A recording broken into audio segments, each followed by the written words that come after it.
world we inhabit is constructed upon a foundation of perceived rationality and scientific order, where cause is always followed by effect.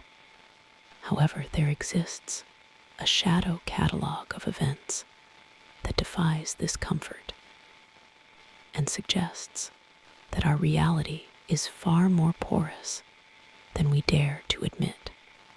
Charles Hoy Fort was a researcher who spent his life collecting these anomalies, and he presented a terrifying hypothesis regarding the human condition. He suggested that we are property, and that something unseen owns this earth and harvests us at will. This is not a story of simple ghosts, but of a cosmic horror that plucks people from existence, leaving behind nothing but silence and empty space. We begin our journey into the archives of the impossible, where the laws of physics seem to dissolve without warning. Imagine standing in an open field under a clear blue sky, surrounded by witnesses who are watching your every move.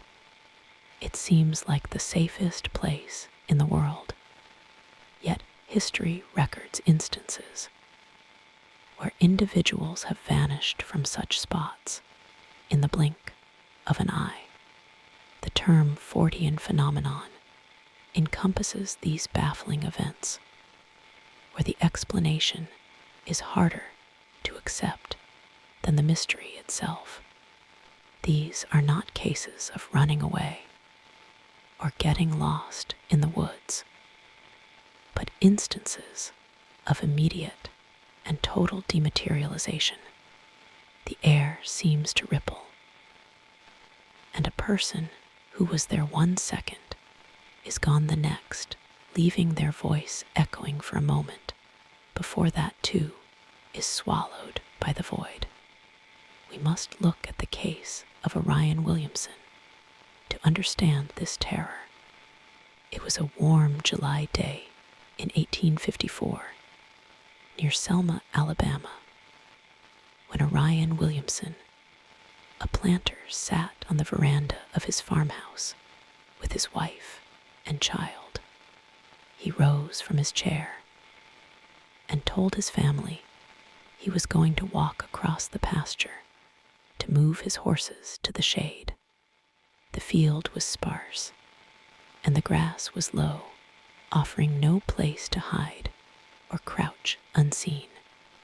His wife watched him walk, and 2 neighbors named Armour and Wren were passing by in a buggy and also waved to him.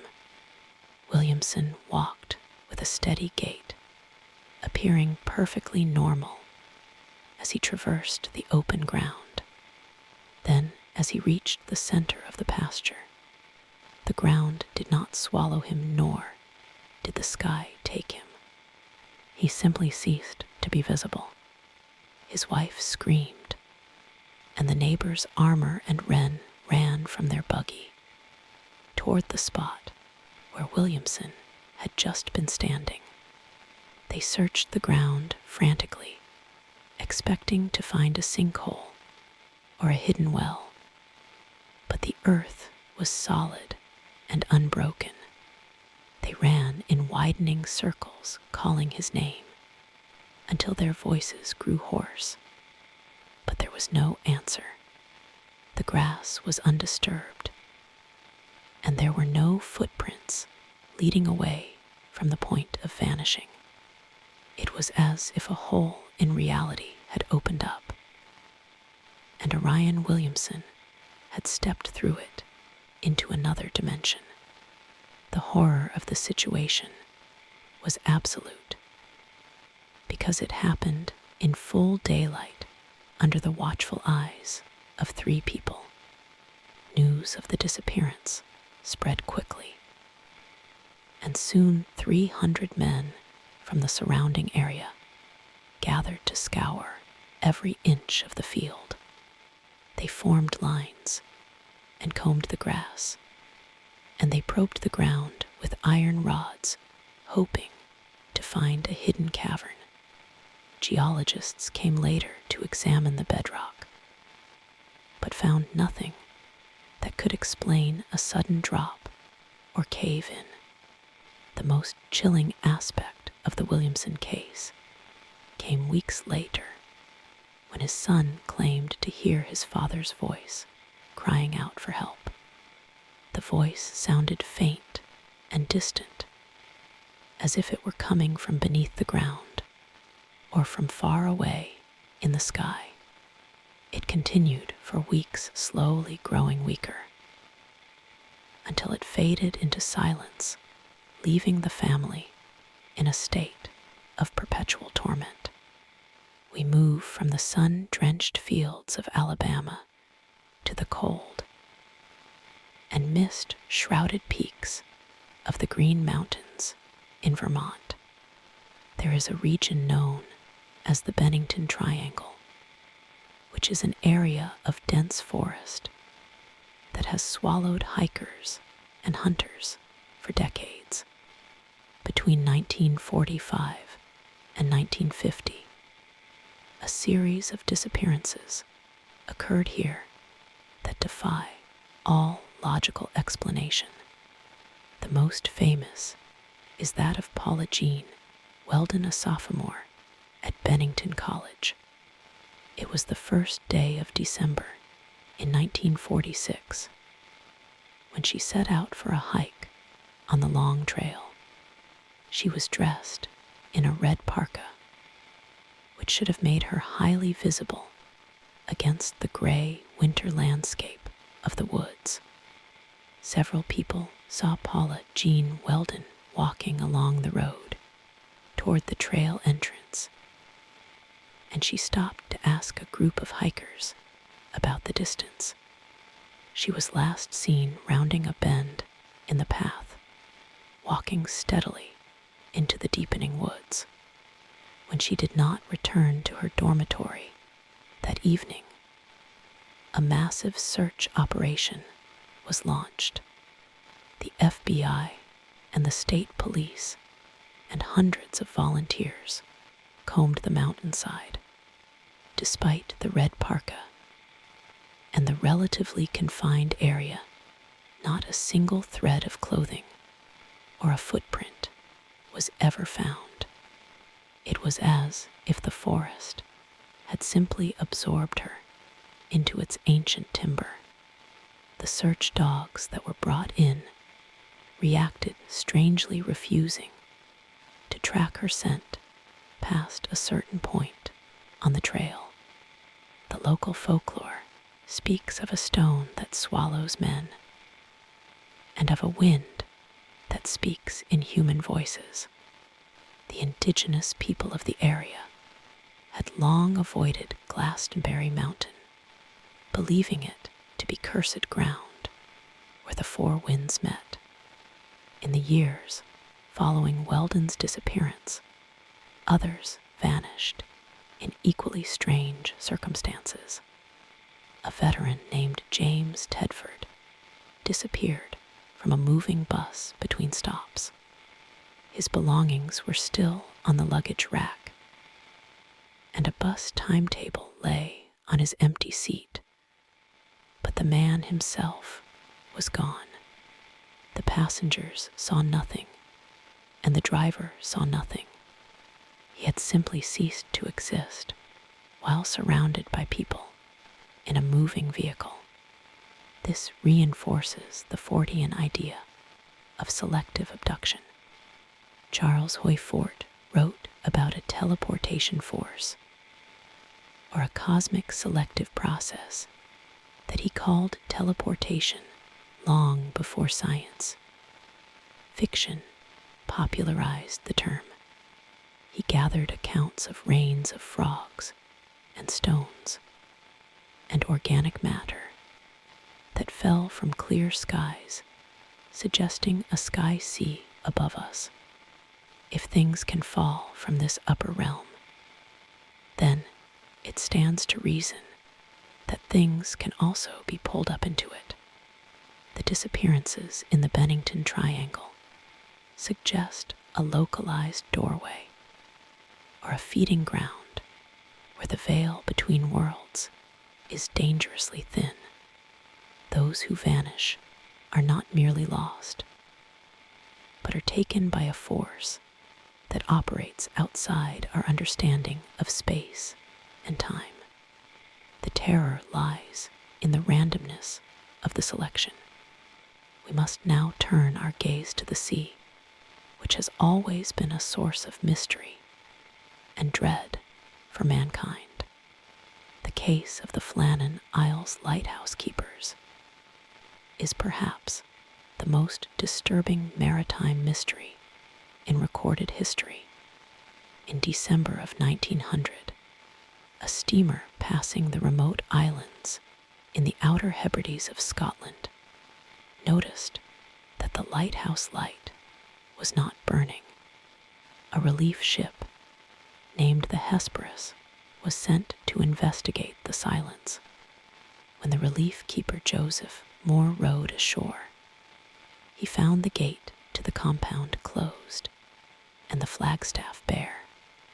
The silence on the island was heavy and unnatural, broken only by the sound of the crashing waves and the cries of seabirds. Joseph Moore entered the lighthouse and found the kitchen door open. The fire in the grate had burned down to cold ash, implying it had been untended for days. The clock on the wall had stopped. On the table, a meal of cold meat and potatoes was laid out ready to be eaten, but untouched. A chair was overturned, as if someone had risen in a sudden panic. There were 3 keepers stationed there named Thomas Marshall and James Duckett and Donald MacArthur.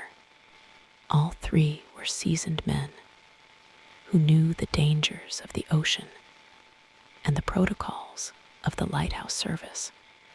Yet nowhere on the small rocky island could they be found. The logbook entries found in the lighthouse deepened the mystery and added a layer of psychological horror. Thomas Marshall had written of severe winds, the likes of which he had never seen before. He wrote that the principal keeper, James Duckett, was very quiet, and that Donald MacArthur, who was a large and boisterous man, had been crying. This behavior was completely out of character for tough Scottish mariners. The final entry in the logbook was dated December 15th, and simply read, "Storm ended sea, calm God is over all." After that, there was nothing. The weather reports from the surrounding area for those days showed that there were no storms and that the sea had been calm. What did Thomas Marshall see that he described as a storm when the sky was clear? What made a hardened sailor cry and another fall into a silence of dread? The official investigation concluded that the men had been swept away by a freak wave while securing gear on the cliffs. But this does not explain the closed gate or the untouched meal or the terrifying log entries. It suggests a hallucination shared by 3 men or an encounter with something that manifested as a storm only to them. The Fortean view would suggest they were targeted by an external agency that isolated them on that rock and plucked them from their sanctuary. The concept of the window area is central to understanding these phenomena. These are specific geographic locations where the fabric of reality appears to be worn thin. The Skinwalker Ranch in Utah is a modern example, but such places have existed throughout history. In these zones, observers report strange lights in the sky and polymorphous creatures, and a crushing sense of dread. The feeling of being watched is a primal warning system that humanity has developed over millennia. When the hair on the back of your neck stands up, it is a biological signal that you have entered the gaze of a predator that you cannot see. Let us consider the disappearance of the immense crew of the USS Cyclops in March of 1918. This massive collier of the United States Navy vanished without a trace in the area known as the Bennington Triangle. There were 306 souls on board. The ship was equipped with radios, and the weather was fair. No distress signal was ever sent. The ship did not just sink for even a sinking. Ship leaves debris and oil slicks and lifeboats. The Cyclops simply evaporated from the surface of the ocean. It remains the single largest loss of life in United States naval history, not involving combat. Charles Fort would argue that a vessel of that size does not disappear without an external force acting upon it. The theories regarding the Cyclops range from rogue waves to methane gas bubbles, but none account for the total lack of wreckage.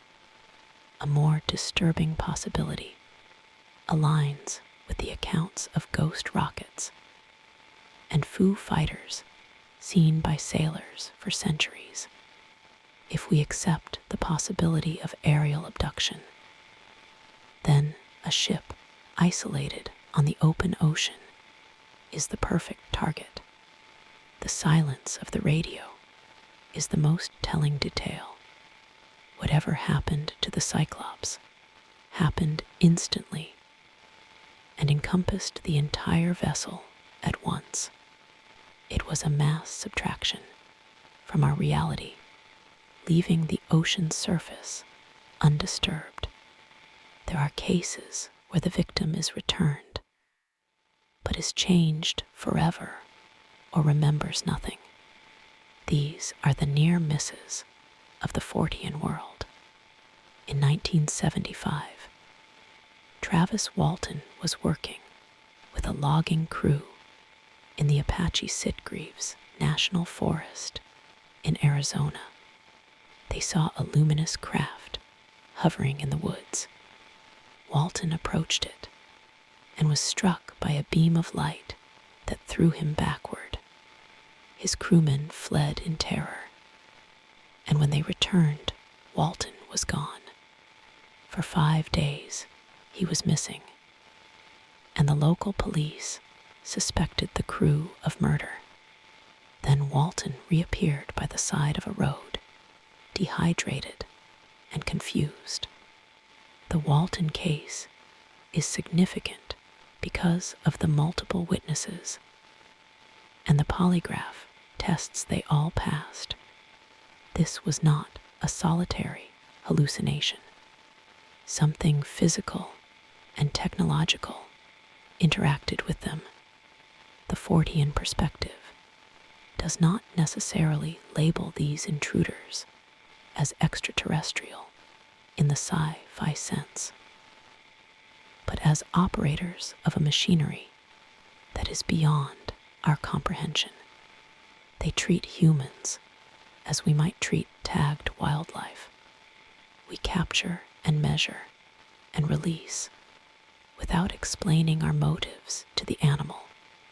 To the animal, we are terrifying gods or demons. To these entities, we are merely subjects.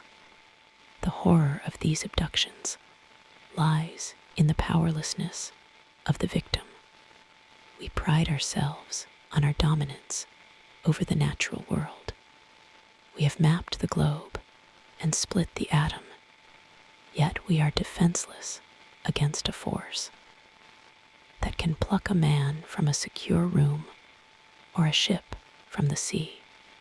The Hoher Verde was a Brazilian vessel found drifting in 1955 with no crew on board.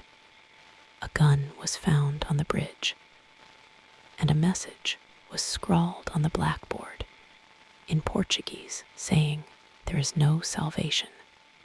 The message implies a final realization of doom that goes beyond physical death. Who wrote that message, and what did they see in their final moments on that ship?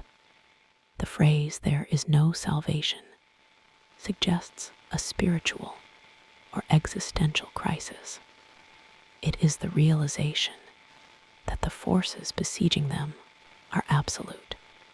The disappearances often involve a sudden silence.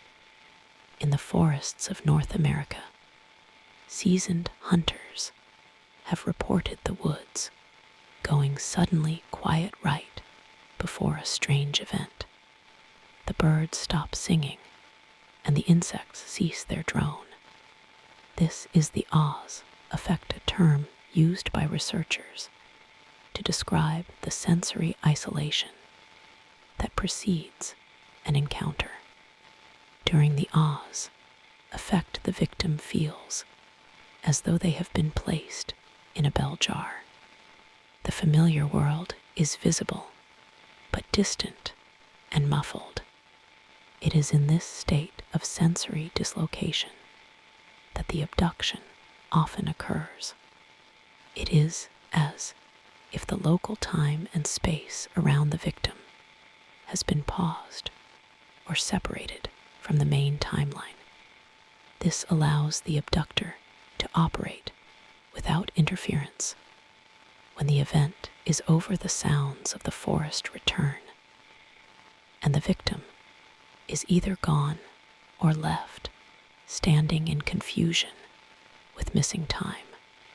This manipulation of time is a recurring signature. We must also speak of the strange case of the lighthouse keeper at Eilean Moor, but also of the keepers of the Flannan Isles. But let us look at the disappearance of James Worson in 1873. Worson was a shoemaker in Leamington Spa in England. He accepted a bet to run from Leamington to Coventry. He was followed by a cart containing his friends Hammerson and Burns, and a photographer named Barham.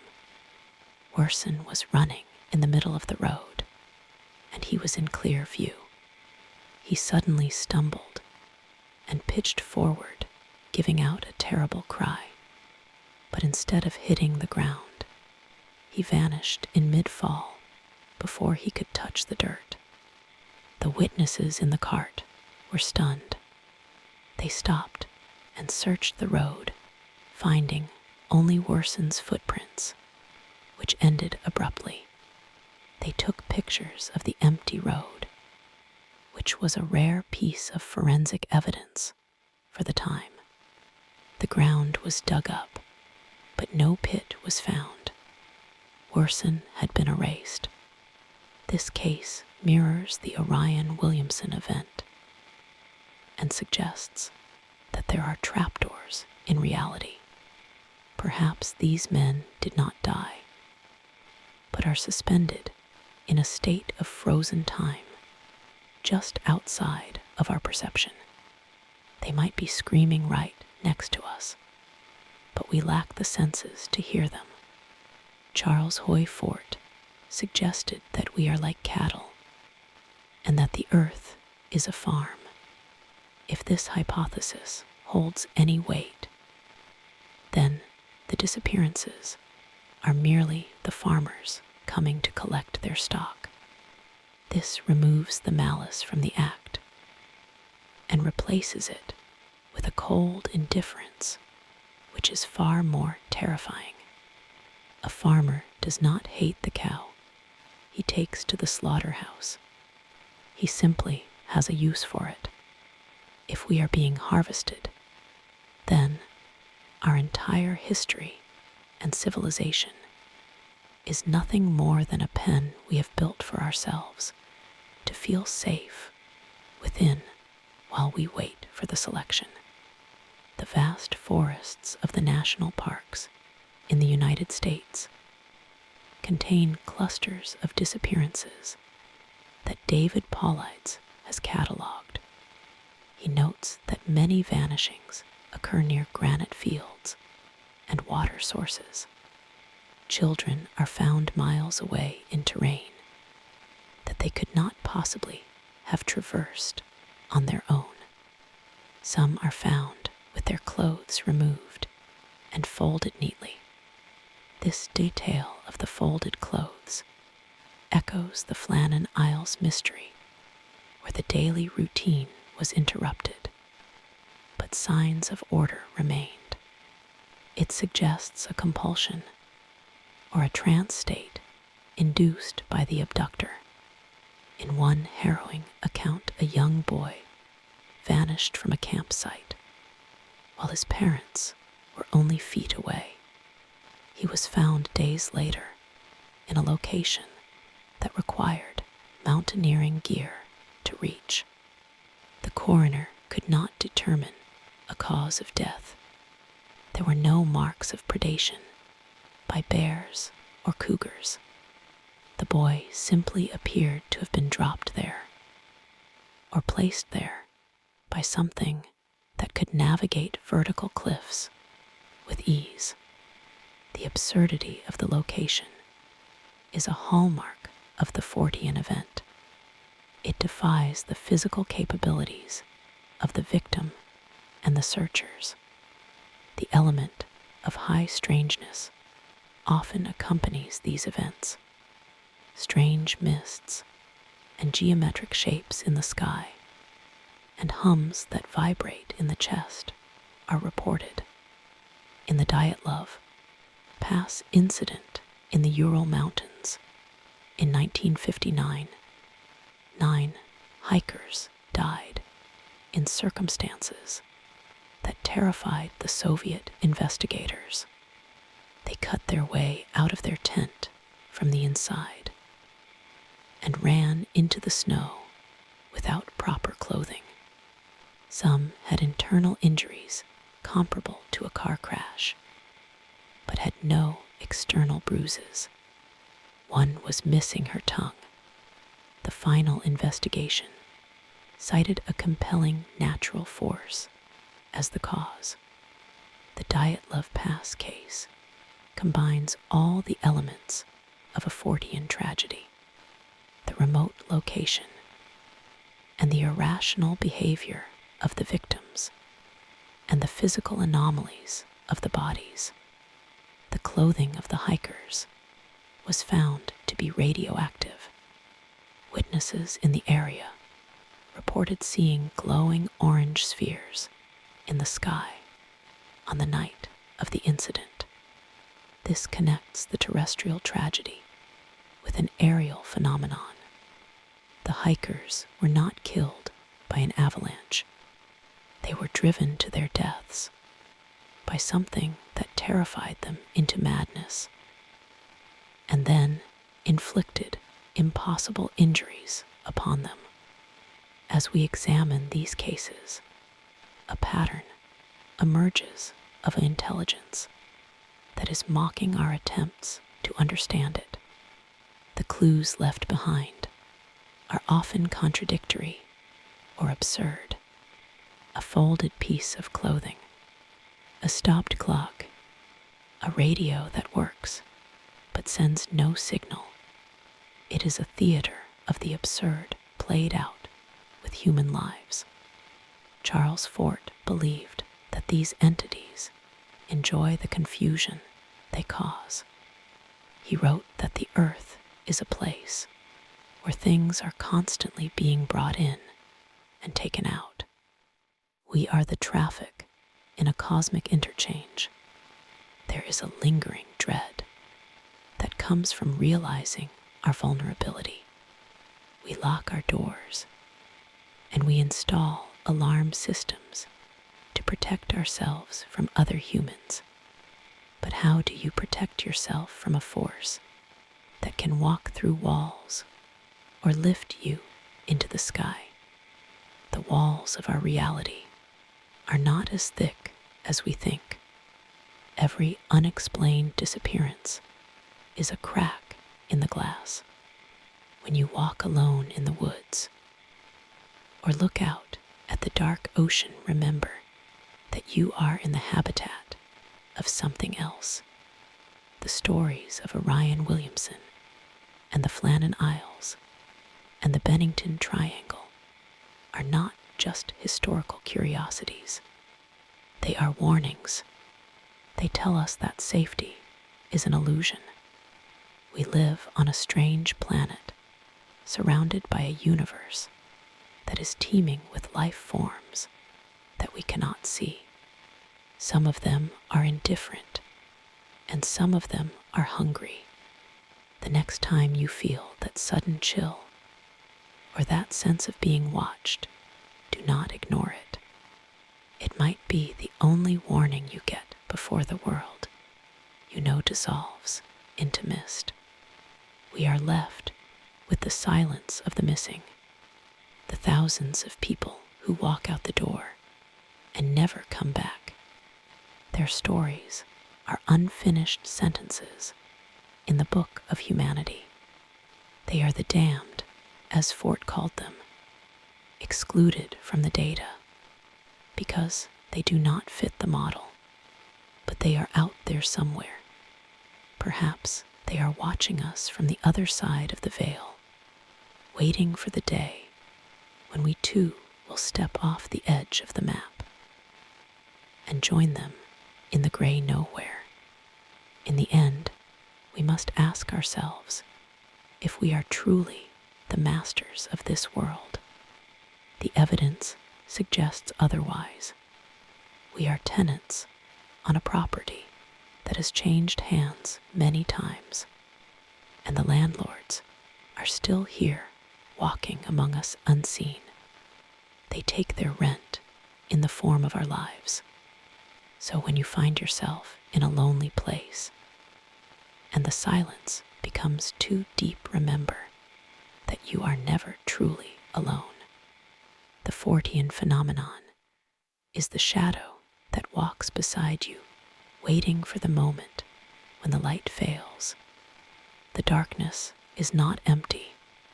It is full of eyes, and they are always watching.